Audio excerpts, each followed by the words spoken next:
Hello दोस्तों, कैसे हैं आप सब। होप आप सभी खुश होंगे, हैप्पी होंगे, एंजॉय कर रहे होंगे अपनी लाइफ में।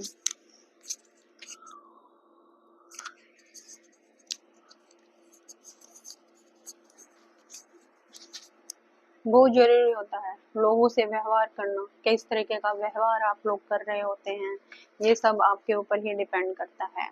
अपनी जिंदगी में अगर आपको सक्सेस चाहिए तो, और उस ग्रो को आपने प्राप्त करना है जो आपकी लाइफ में आज तक भी नहीं घटित हुआ है, तो उस ग्रो करने के लिए आपको लाइफ की 3 चीजों का हमेशा ध्यान रखो। उन लोगों को बदलना बंद करो जिनको बदलते बदलते, क्योंकि लोगों को बदलते बदलते आप बदल जाएंगे, पर लेकिन ये मैराथन कभी खत्म नहीं होगी। तो इसलिए ऐसे लोगों को बदलना बंद करें, अपनी जीवन की तरफ सोचे, कैसे हम लोग व्यवहार कर सकते हैं उसके बारे में सोचे, अपनी धारणाओं को बनाएं कि हमें कैसे व्यवहार करना है, कैसे अपनी जिंदगी में हर रुकी हुई चीज को अपने आगे बढ़ना है। अब सबसे पहले होता है कि किसी की भी बुराई मत करो, निंदा मत करो, शिकायत मत करो, क्योंकि अगर आप इस तरीके की चीजों को अपनी लाइफ में करते हैं तो आपको उसका रिजल्ट देना पड़ता है। ऐसा ही एक बार हुआ कि जो लोग निंदा करते हैं या बुराई करते हैं या किसी के बारे में हर समय चुगली करने पर रहते हैं, वो लोग कहीं पर भी नहीं पहुंचते हैं। कहते हैं कि जिंदगी में अगर आप किसी की निंदा करते हैं या बुराई करते हैं तो इससे समझ में आता है कि आपके अंदर कहीं ना कहीं वो भाव चल रहा होता है जिस भाव को आप कभी भी बदलना नहीं चाहते हैं, और आप हमेशा लोगों के प्रति नेगेटिव रहते हैं, उनके बारे में गलत ही धारणा बनाकर रखते हैं। ज्यादातर माँ बाप अपने बच्चों को आलोचना करते हैं। आप सोच रहे होंगे कि मैं आपको ऐसा करने से रोकूंगा, नहीं, मैं ऐसा नहीं करूंगी। मैं सिर्फ यह कहना चाहती हूँ कि इससे पहले कि आप उनकी आलोचना करें, अमेरिकी पत्रकारिता के एक क्लासिक लेख फादर फॉरगेट्स को पढ़ लें। यह लेख पहली बार पीपल्स होम जर्नल के संपादक के रूप में छपा था। हम इस लेख को लेखक की अनुभूति से छाप रहे हैं। रीडर डाइजेस्ट ने इसका संक्षिप्त रूपांतरण इस तरह प्रकाशित किया कि फादर फॉरगेट्स उन छोटे लेखों में से एक है जो गहन अनुभूति के किसी क्षण में लिखे गए, जो पाठकों के दिल को छू जाते हैं। अब यह लेख लगातार पुनः प्रकाशित हो रहा था। इसके लेख जो हजारों पत्रिकाएं अखबार में यह छप रहा था, विदेशी भाषाओं में भी इसकी लोकप्रियता बढ़ती जा रही थी। ऐसा क्या था इस लेख के अंदर जो इसकी लोकप्रियता इतनी ज्यादा बढ़ती हुई जा रही थी। मैंने हजारों लोगों को व्यक्तित्व अनुभूति दी।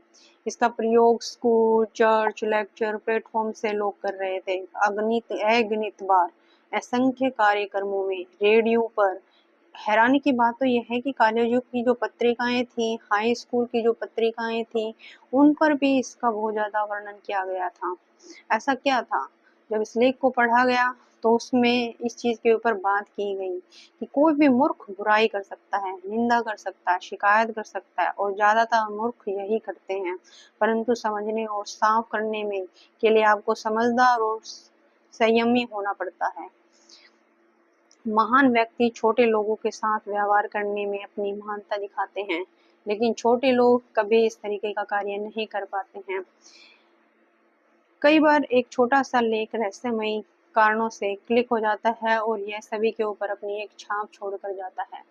जब आप इस चीज को समझ जाएंगे तो आप जिंदगी में कभी भी किसी की बुराई नहीं करेंगे। अब मैं आपको एक उदाहरण के द्वारा बताती हूँ। एक बार फादर फारगेट्स ने क्या किया, उन्होंने कहा कि मैं तुमसे कुछ कहना चाहता हूँ। तुम गहरी नींद में सो रहे हो, तुम्हारा नन्हा सा हाथ तुम्हारी नाजुक गाल के नीचे दबा है।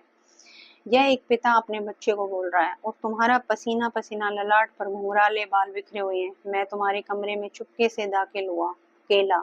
अभी कुछ मिनट पहले जब मैं लाइब्रेरी में अखबार पढ़ रहा था तो मुझे बहुत पश्चाताप हुआ, इसलिए तो आधी रात को मैं तुम्हारे पास खड़ा हूँ, किसी अपराधी की तरह। जब एक पिता अपने बच्चे को डांट देता है, फटकार देता है, उसके बाद जब वो बच्चा सो जाता है रोती हुई अवस्था में, तो एक पिता जाकर उसको माफी मांग रहा है उसकी सोती हुई अवस्था में। वो कहता है कि जिन बातों के बारे में मैं सोच रहा था वे ये हैं बेटे, मैं आज तुम पर बहुत नाराज हुआ। जब तुम स्कूल जाने के लिए तैयार हो रहे थे तब मैंने तुम्हें खूब डांटा। तुमने टॉवल के बजाय पर्दे से हाथ पोंछ लिया था। तुम्हारे जूते गंदे थे, इस बात पर भी मैंने तुम्हें कोसा। तुमने फर्श पर इधर उधर चीजें फेंक रखी थी, इस पर भी मैंने तुम्हें भला बुरा कहा।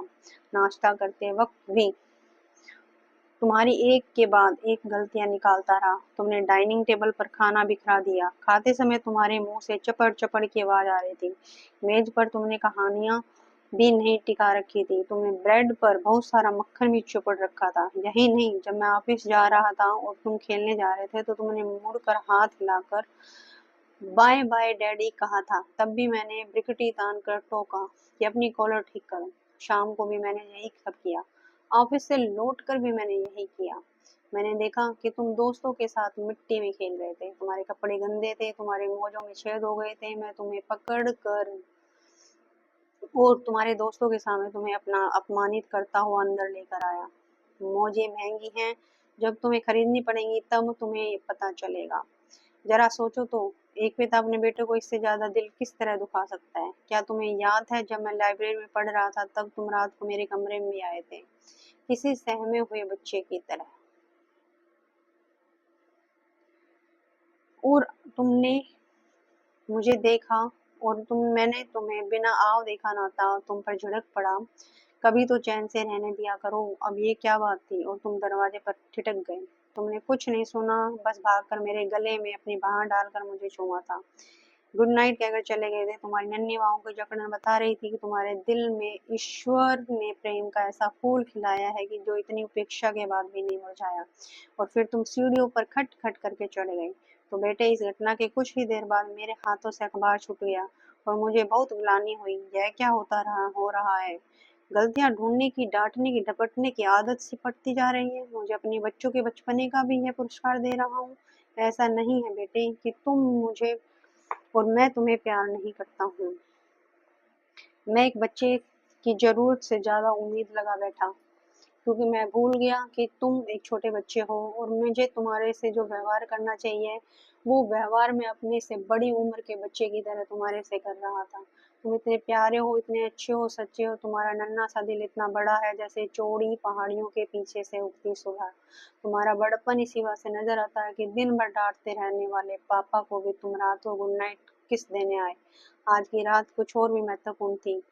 मैं अंधेरे में तुम्हारे सिरहाने आया और मैं यहाँ पर घुटने टिकाए बैठा हूँ शर्मिंदगी से। यह एक कमजोर पश्चाताप है। मैं जानता हूँ, अगर मैं तुम्हें जगाकर यह सब कहूंगा तो शायद तुम नहीं समझ पाओगे। पर कल मैं चुप सचमुच तुम्हारा प्यारा पापा बनकर दिखाऊंगा। मैं तुम्हारे साथ खेलूंगा, तुम्हारी जिम्मेदारी तुम्हें तुम्हारी मजेदार बातें मन लगाकर सुनूंगा, तुम्हारे साथ खुलकर हंसूंगा और तुम्हारी तारीफें करूंगा। तुम्हें तकलीफ नहीं दूंगा, तुम्हें डांटूंगा नहीं और अपनी जीभ और दांतों को दबा कर रखूंगा। मैं बार बार किसी मंत्र की तरह यह कहना सीखूंगा, वह तो अभी छोटा बच्चा है। मुझे अफसोस है कि मैंने तुम्हें बच्चा नहीं बड़ा मान लिया। परंतु आज जब मैं तुम्हें गुडी मुडी और थका थका पलंग पर सोया देख रहा हूँ बेटे, तो मुझे एहसास हुआ कि तुम अभी छोटे ही बच्चे हो। कल तक तो तुम अपनी माँ की बाहों में थे, उसके कांधे पर सिर रख कर सो रहे थे, और अचानक ही मैंने तुम्हें बड़ा समझ लिया। मैंने तुमसे कितनी ज्यादा उम्मीदें की थी, कितनी ज्यादा। मैं कितना गलत था, बहुत ज्यादा गलत था। और अब मैंने इन चीजों से सीखा। लोगों की आलोचना करने की बजाय हमें उन्हें समझने की कोशिश करनी चाहिए। हमें यह पता लगाना चाहिए कि जो काम वो करते हैं उन्हें वे क्यों करते हैं। यह आलोचना करने से बहुत ज्यादा रोचक और लाभदायक होगा। यही नहीं, इससे सहानुभूति, सहन शक्ति और दयालुता का माहौल भी बनेगा। सबको समझ लेने का मतलब है सबको माफ कर देना, और माफी ही सबसे बड़ा गुरु मंत्र है। अगर आप सबको माफ करने की आदत अपने अंदर डाल लेते हो तो जिंदगी में आप निंदा करना भूल जाओगे, क्योंकि आप किसी की बात पर, छोटी छोटी बातों पर रिएक्ट नहीं करोगे, उन्हें भला बुरा नहीं कहोगे। भगवान खुद इंसान की मौत से पहले उसका फैसला नहीं करता, फिर आप और मैं ऐसा करने वाले कौन होते हैं?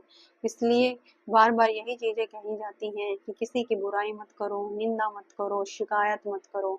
क्योंकि शिकायत करने के बाद जब इंसान को पश्चाताप होता है और जब उसको बाद में उन बातों को समझ में आता है, तब उसे रियलाइज होता है कि मैं कहीं ना कहीं गलत था, और जो ये कर रहा था वो भी कहीं ना कहीं गलत समझकर ही मेरी आलोचना और मेरी निंदा कर रहा था। इसलिए सबसे पहले उस व्यक्ति को समझने की कोशिश करें, उसके बाद ही आगे बढ़ें निंदा या बुराई की तरफ। लेकिन दोनों ही माध्यम से अगर कहा जाए तो ये सारी चीजें ही बहुत गलत होती हैं, और इंसान इनको समझने में काफी टाइम लगा देता है।